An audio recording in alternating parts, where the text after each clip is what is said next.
Thank you, my lord. The words of a father after being told the news his son, missing for more than 5 years, has turned up safe and well. John Darwin disappeared in March 2002. He was presumed drowned in a canoeing accident near his home at Seaton Carew near Hartlepool. But the father of two walked into a police station in London at the weekend. The big question now, of course, is where he's been for the last 5.5 years. Well, Mary Askew has been following the story. Mary. Well, Laura, that's actually a question we may never find out the answer to. Apparently, when John Darwin turned up at the West End police station in London, he simply said, "I think I'm a missing person." And when asked, he said he had no knowledge of where he'd been for the last 5.5 years. Adrian Pitchers has more.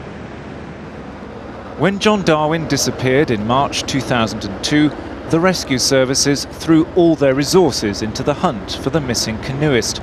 Besides the RAF helicopter, there were 6 lifeboats out looking for him, a police spotter plane, even a Royal Navy ship. They searched the waters off the Cleveland coast for a day and a half, but to no avail.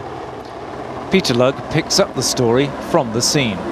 In terms of manpower and machinery involved, lifeboats from 6 stations, helicopters, aircraft, mounted police on the shore.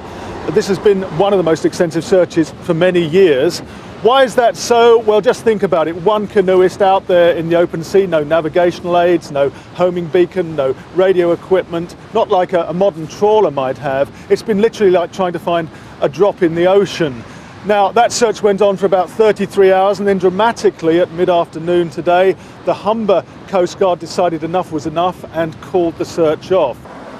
So that was the last hope of ever seeing John Darwin alive again. Until now, and his reappearance in London on Saturday. Well, when the Metropolitan Police realised who Mr. Darwin was, the first thing they did was contact his next of kin, including his 90-year-old father. Oh, it's just wonderful to know. Just wonderful. Although I knew John wouldn't do anything stupid like that. He's always been like a sensible sort of fella. Well, we're here at Redcar now because one man who remembers the day when John Darwin went missing very well is the Deputy Launch Authority here, Dave Cox. Mr. Cox, what can you tell us about that day? It was by any stretch of the imagination an extremely large search and rescue mission by the RNLI and other organisations. There were no less than 6 lifeboats involved in the search for Mr. Darwin, together with an RAF Sea King helicopter, the police fixed-wing aircraft, and even at one point an RAF Nimrod overflew the area in the hope of finding some sign of his whereabouts. And what was the weather like that day? It was a typical March late night, 1 o'clock in the morning is when we launched, obviously very dark. The seas were probably like they were today, fairly rough. Not difficult conditions, but unpleasant, considering that the lifeboat searched for in total about 20 hours looking for Mr. Darwin. And what is your reaction today with the RNLI about Mr. Darwin turning up? Well, it's mixed feelings. We're delighted that at the end of the day, even though it's 6 years later, that the man that we were searching for has been found safe and well. But of course, it's a puzzle as to where he's been in the meantime. And is there any idea of the cost of a search like the one you carried out all those years ago?